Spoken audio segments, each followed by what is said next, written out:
हमारा भाईचारा इतना मजबूत है, बेनिश्चित रहो, आपका परिवार सब हंसते खेलते होंगे, सब ठीक होंगे और दोबारा थारे बीच में भी पीछे फिर आऊंगे। न्यू अबूझन कितने ठीक हो रखे हो यार। वो बसों में आने जाने वाले यात्रियों के लिए पानी पिलाया करता। उसकी उम्र 80-85 साल थी। मैंने भी उसकी वीडियो डाली, उसकी वीडियो से कोई लाख रुपए आए।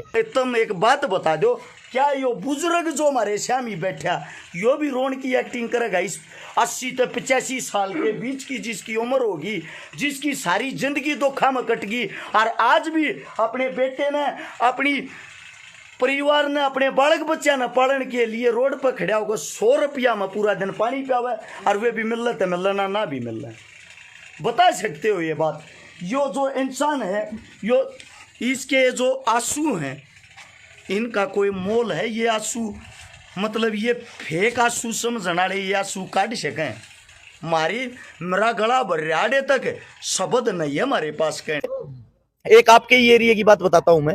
आपके यहीं पे हरिद्वार जाते टाइम मेरे को याद तो है नहीं, क्योंकि मदद इतनी कर ली, कोई चीज याद नहीं रहती। कोई कालू कालू करके नाई जाति से था, गरीब हा, वो 1 रुपया उसको कोई दे देता, कोई 2 रुपए दे देता, खुले सिक्के दे देता। वो बसों में आने जाने वाले यात्रियों के लिए पानी पिलाया करता। उसकी उम्र 80-85 साल थी। मैंने भी उसकी वीडियो डाली, उसकी वीडियो से कोई लाख रुपए आए। फिर कोई इकबाल डॉक्टर था, शायद इकबाल नाम का, इसी साइड का डॉक्टर। फिर वो मेरी वीडियो देख के वो भी वहां पहुंचा, उसने भी वीडियो डाली। आज मैं दोबारा से एक बार वहीं से निकल रहा था तो किसी ने सलाह दिया, आपने उनकी मदद की थी, एक बार मिलते चलो। मैं मिलने के लिए गया तो जो कालू जी थे, जिनकी उम्र लगभग 80 साल थी, वो तीसरी मंजिल से मेरे को बोल रहे, अर्श भाई अंदर कुत्ता है। अच्छा। यानी कि देखो, मेरे को बड़ी खुशी किस चीज से हुई, एक इंसान ने अपने जीवन में यहां से गरीबी देखी, 80 साल तक उसकी उम्र ही निकल गई बेचारे की। 80 साल में जाके इत्तेफाक से, पता नहीं मेरे दिमाग में क्या है, मेरे को देखा, मेरे को बड़ा दुख हुआ, दर्द हुआ। इस उम्र में एक इंसान इतना दुखी, मैंने उसकी मदद कर दी। मदद से वो पॉपुलर हो गया, पॉपुलर होके उसके बच्चों की भी मदद होगी, उसके बच्चों का इलाज भी हो गया। घर में ही तड़प रहे थे, खाने के लिए 2 वक्त की रोटी नहीं थी, और वो कहां से कहां पहुंच गया। वो जहां पहुंचा हुआ था उससे मेरे को बहुत ज्यादा खुशी हुई। और एक और सच्चाई बताता हूँ मैं आपको, मैं आज भी किराए के मकान में रहता हूँ। आज भी? सर मैं आपको बता दूं, मैं सरकार को हर महीने मंथली जो टैक्स होता है जो अपने काम का, लगभग मैं 3 से 3.5 लाख रुपए देता हूँ। अब मेरी कमाई का अंदाजा आप लगा सकते हो, 3-3.5 लाख रुपए उनको देता हूँ तो 2 रुपए कमाता हूँ। और इतना रुपया कमाने के बाद भी मैं 100 गज का मकान तक नहीं ले पा रहा हूँ, तो पैसा लगता क्या है? कीमती बातें सुनाई दी, वो आप तमाम युवा संगठन के लोग इनके खड़े हैं। आपका बहुत बहुत शुक्रिया अर्श जी। भाई साहब शुक्रिया था तो आपका है, जो आपने हमारे को इतना कीमती समय दिया, हमारे को कैप्चर किया। क्योंकि आज का वक्त ऐसा आ गया है मेरे भाई, सब कुछ पैसे में होता है। यानी कि पैसे में ही पत्रकार बुलाने पड़ते हैं, पैसे में ही सारी चीजें हमारे को दिखावा करनी पड़ती है। आप प्यार प्रेम में, भाईचारे में यहाँ आके हमारी बात को, अगर कहीं हमारी आवाज को बुलंद कर रहे हो, आगे बढ़ा रहे हो, तो इसके लिए धन्यवाद आपका करना चाहेंगे। अच्छा हर्ष जी, ये जो आप काम कर रहे हैं, गरीबों की बच्चियों की शादी करना, और गरीब जिस तरीके से आज के वक्त में शादी बड़ी महंगी हो गई है, और इस काम में आपको मजा आता है या कोई लालच से आप ये काम कर रहे हैं? देखिए, मैं बहुत छोटा था, 1997 की बात है, मेरी उम्र 7 साल थी। मेरी माताजी की जो मृत्यु हुई थी वो सिर्फ 50,000 रुपए के ऊपर हुई थी।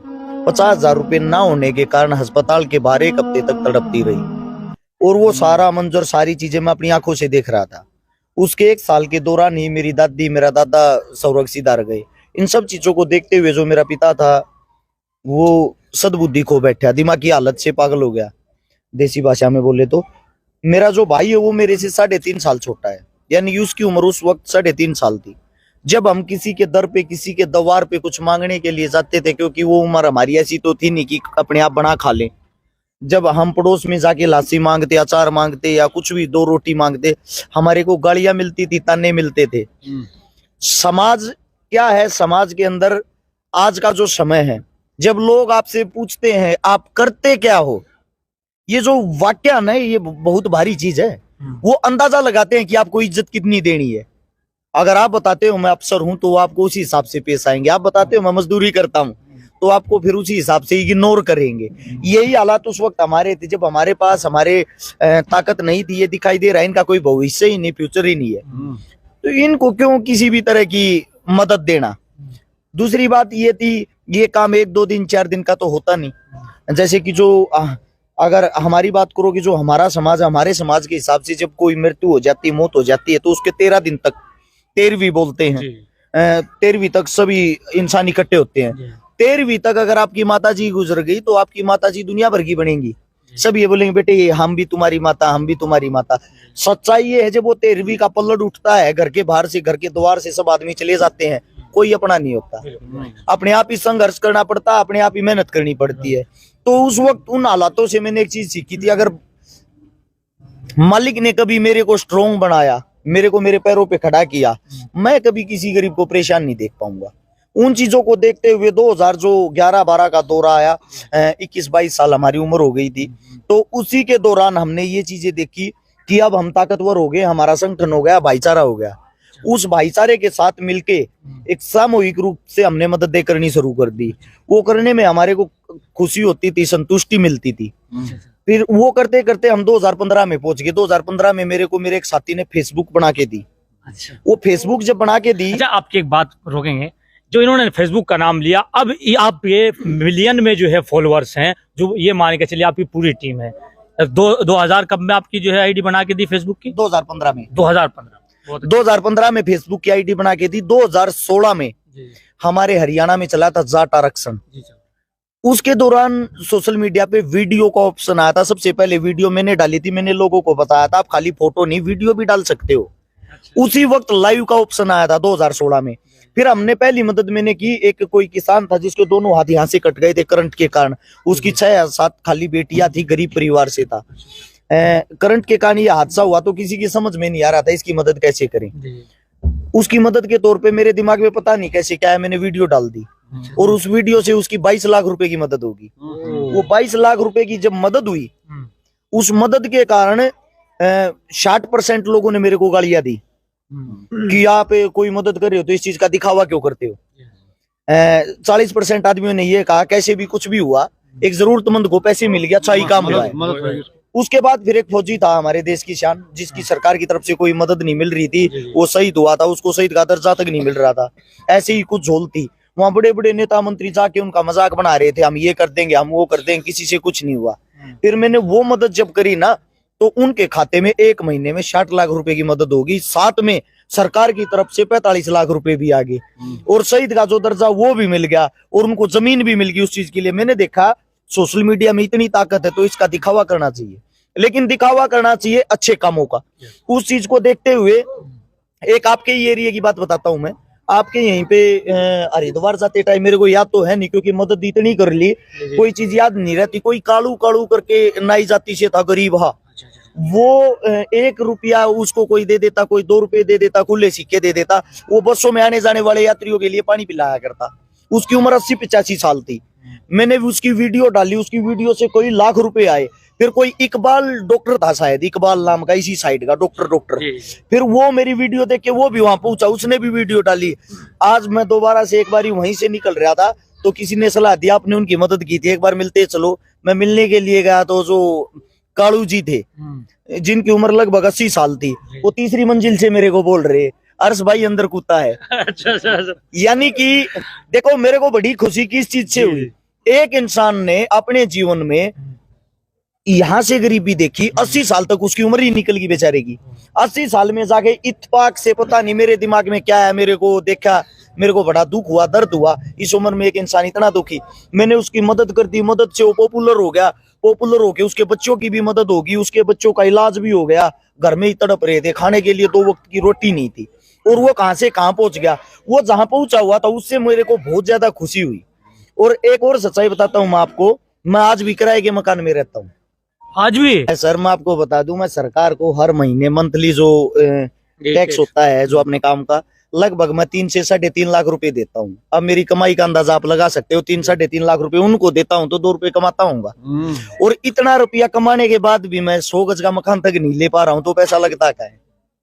आपके ऊपर तो FIR दर्ज कर रहे हैं कुछ जो है युवा लोग जो होते हैं, ये क्या वजह होती है? जो एक युवा आता है, आपकी बहुत कम उम्र है, आपके ऊपर हमने देखा आपकी साइड पर सोशल मीडिया की, आपके ऊपर FIR दर्ज कर देते हैं झूठी, क्या वजह है? हिंदुस्तान के अंदर एक पार्टी है जो आजकल राज कर रही, जिसका नाम भारतीय जुमला पार्टी। अच्छा अच्छा। वो क्या करते हैं, वो जुमलेबाज लोग, उन्होंने मेरे को कम से कम 20 बार ऑफर दे दिया, हमारा झंडा उठा लो, हमारा डंडा उठा लो। हमने कहा जब तक दम रहेगा, जब तक हमारे अंदर सांसें रहेगी, हम ये झंडा डंडा नहीं उठाएंगे। उसकी सजा ये है। उसकी सजा क्या है, वो कोशिश कर रहे हैं मेरे को घेरने की। कम से कम 7 तो मेरे घर अभी अभी रेड पड़ी थी, अलग अलग दवाइयों पे रेड, इनकम टैक्स की रेड, जीएसटी विभाग की रेड, बिजली वालों की रेड, मीटर लगा हुआ है, मीटर पाट लेके कि आपका बिल कम आता है, सरकार के आदेश है, दूसरा लगाएंगे। अच्छा, बिन बोले 1.5 लाख रुपए का वो देंगे कि आपने तार लगा रखे थे। मगर भाई बता दो किस चीज के लगा रखे थे, बोले वो सरकार से पूछना। अभी कल केस लगा रखा था मेरे पे, कल ही की बात है। मैंने किसी को जाति सूचक शब्द बोले हैं, जी, जी, जी। इस चीज पे SC ST एक्ट लगवा दिया। मैं गया कल, मैं वहां गया, कम से कम आप जैसे जो मेरे मित्र बंधु हो 50 पत्रकार साथी पहुंच गए, दिखाओ भाई वो जहां इसने किसी को जाति सूचक शब्द बोले हैं। बोले वो हमारे पास नहीं, आपके पास नहीं है तो आपने केस दर्ज कैसे कर दिया? उस आदमी को बुलाओ, उस आदमी के पास कॉल कर रहे हैं, आ जाओ भाई, आमने सामने हो लो, यहीं पे आया हुआ है, जाति सूचक शब्द कहाँ बोल रखे? बोले वो हम अभी प्रूफ नहीं कर पाते, कहाँ बोल रखा, कहानी इसको अंदर कर दो, बाद में दिखा देंगे।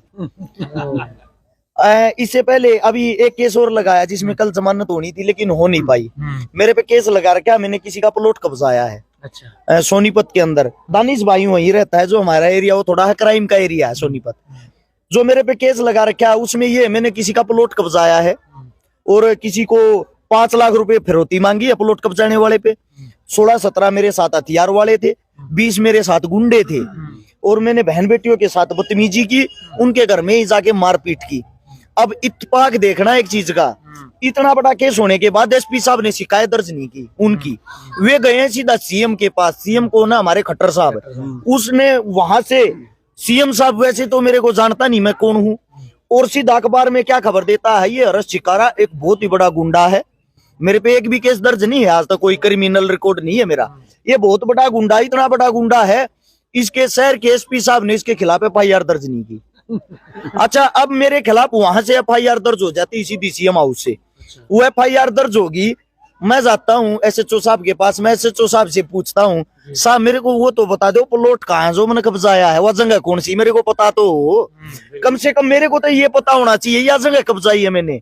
और वह वीडियो फुटेज कुछ तो होगा जहां मैं गुंडे लेके गया था, मेरे साथ वे बंदूक वाले थे, ऐसी कोई रिकॉर्डिंग भी तो होगी जिसमें मैंने 5 लाख रुपए मांगे हैं, कोई तो सबूत तथ्य हो। SHO साहब बोले हर्ष भाई सरकार का दबाव, हमने ये लिखना था, बाकी पता हमारे को भी नहीं। मतलब कहानी ये है कि अगर कोई युवा ऊपर आता है समाज का काम करने के लिए, उसको कहीं ना कहीं जो ताकतवर लोग हैं नीचे दबाने की कोशिश करती है। वही आपके साथ हो रहा है, क्योंकि आपकी में हम कल जो पूरी डिटेल निकाली, आप बेकसूर साबित हुए। हर केस आपके ऊपर जो है झूठे थे, वो सब आपने दिखाया लाइव करके। जी जी। लेकिन एक चीज का सवाल यहाँ होता है कि जिस तरीके से आप देखा है, शायद पहली दफा आप इधर यूपी में प्रोग्राम में अटेंड कर रहे हैं या और भी कोई प्रोग्राम अटेंड किया? आपके एरिया में थोड़ा आगे चल के 13 साल की बच्ची का 3 साल पहले बलात्कार हुआ था, जो गूंगी बहरी थी, जिसको चढ़ा के मार दिया था, जिसकी FIR तक नहीं लिखी गई थी। काफी चर्चित बड़ा मामला हुआ था। वो चमार जाति से थी, वो हमारी बहन गुड़िया, उसकी कहीं सुनवाई नहीं हो रही थी। उसकी यहाँ आके मैं मदद करके गया था, कोई लाखों रुपए उसके खाते में आए थे। लाखों रुपए आने के बाद मैंने उनको ये बोला था सीधा हाई कोर्ट का वकील करो और इनकी ऐसी तैसी करवाओ, तो क्योंकि आदमी जब पैसे से मजबूत होगा सब चीजों से लड़ना सीख जाएगा। और 1 हफ्ते के अंदर उसकी FIR दर्ज करवा के गया था। यहाँ से अभी भाई बता रहा था, दानिश भाई हरिद्वार गए थे, हरिद्वार भी गुड़िया की शादी करवा के आए थे। यहाँ पे पीछे मैं आपको अभी मदद बता रहा हूँ, इससे पहले वाला एक पुल था, शायद पुल से वो करनाल रोड जाता है जो, उस पे भी अभी प्रोग्राम में आए थे, 6 महीने पहले की बात है। अच्छा दानिश भाई, एक आपको अच्छे कैडर के तौर पे मिले हैं, क्योंकि जो है अगर आप देखेंगे इनके अक्सर जो पोस्ट थी, इन्होंने जो तैयारियां की, इनको आप कैसे मिले और इन्होंने पहली जो समस्या रखी वो किस बात की रखी? इनके अंदर कोई खास बात थी जो गांव के गरीब लोगों के आपसे बात रखी इन लोगों ने? ऐसा है सर, जैसे आप लोगों ने किताबें पढ़ी ऐसे हम इंसान पढ़ लेते हैं। इंसान की आंखें, इंसान के हाव भाव, इंसान की बातें सब कुछ बयां कर देती उसके अंदर क्या है। आप कितना भी बनने की कोशिश कर लो, आप जमाने से छुप नहीं सकते। जो आपके अंदर अच्छाई या बुराई होगी वो बाहर निकल के जरूर आएगी। हमने पुलवामा के शहीदों को श्रद्धांजलि देने के लिए एक बहुत बड़ा आंदोलन करवाया, वो दंगल करवाया था भारत केसरी का। मेरी और भाई की उसके अंदर मुलाकात हुई थी। हमारी जो मुलाकात हुई, दानिश भाई को मैं जानता नहीं था, और दानिश भाई वहां सबसे पहले बढ़ चढ़ के हर एक काम कर रहा था। साथ में रक्तदान शिविर भी लगवाया था जहां भाई ने रक्तदान किया था। उसके साथ के साथ जो काम छोटे बच्चे करते हैं देखभाल का, वो सारे के सारे काम ये कर रहा था। फिर मैंने भाई से पूछा आप कहाँ से हो, फिर हमारी बातें हुई, वार्तालाप हुई। फिर कई दफा ऐसा हुआ कि हम मदद करने गए, भाई जैसे कि पहुंच तो नहीं पाए, लेकिन भाई का सहयोग हर चीज में रहा, चाहे वो 500 रुपए का हो चाहे 1100 रुपए का हो। बूंद बूंद से सागर भरता हूँ, नहीं 500 1100 से वो 27 करोड़ रुपए इकट्ठे हुए, आपकी जेब से, आपकी जेब से, हमारी जेब से।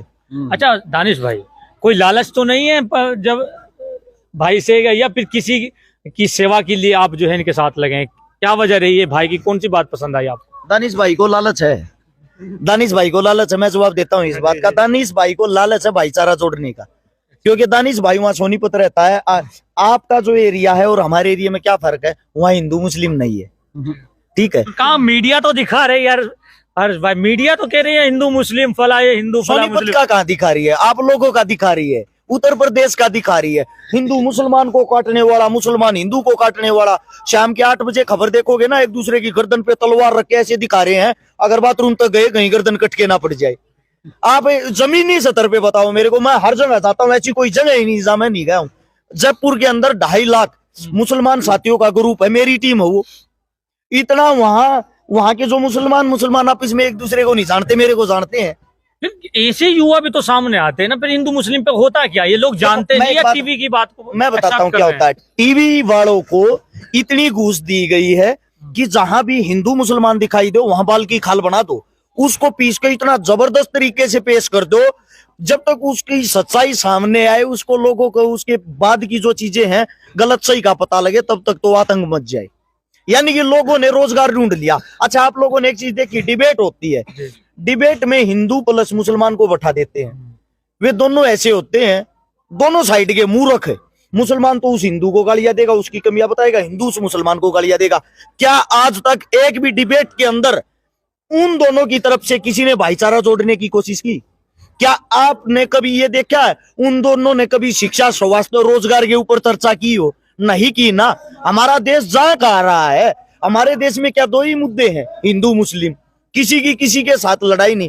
देखो एक बात देखो आप, हिंदुस्तान जिस वक्त गुलाम था, इंडिया गेट के ऊपर आप जाना, मैं कहता हूं पर्सनली तौर पे एक बार जाना, वहां पे नाम पढ़ने शुरू करना, शहीदों के नाम लिखे हुए ऊपर से नीचे तक, वहां आपको हिंदू का भी नाम दिखाई देगा, मुसलमान का भी नाम दिखाई देगा।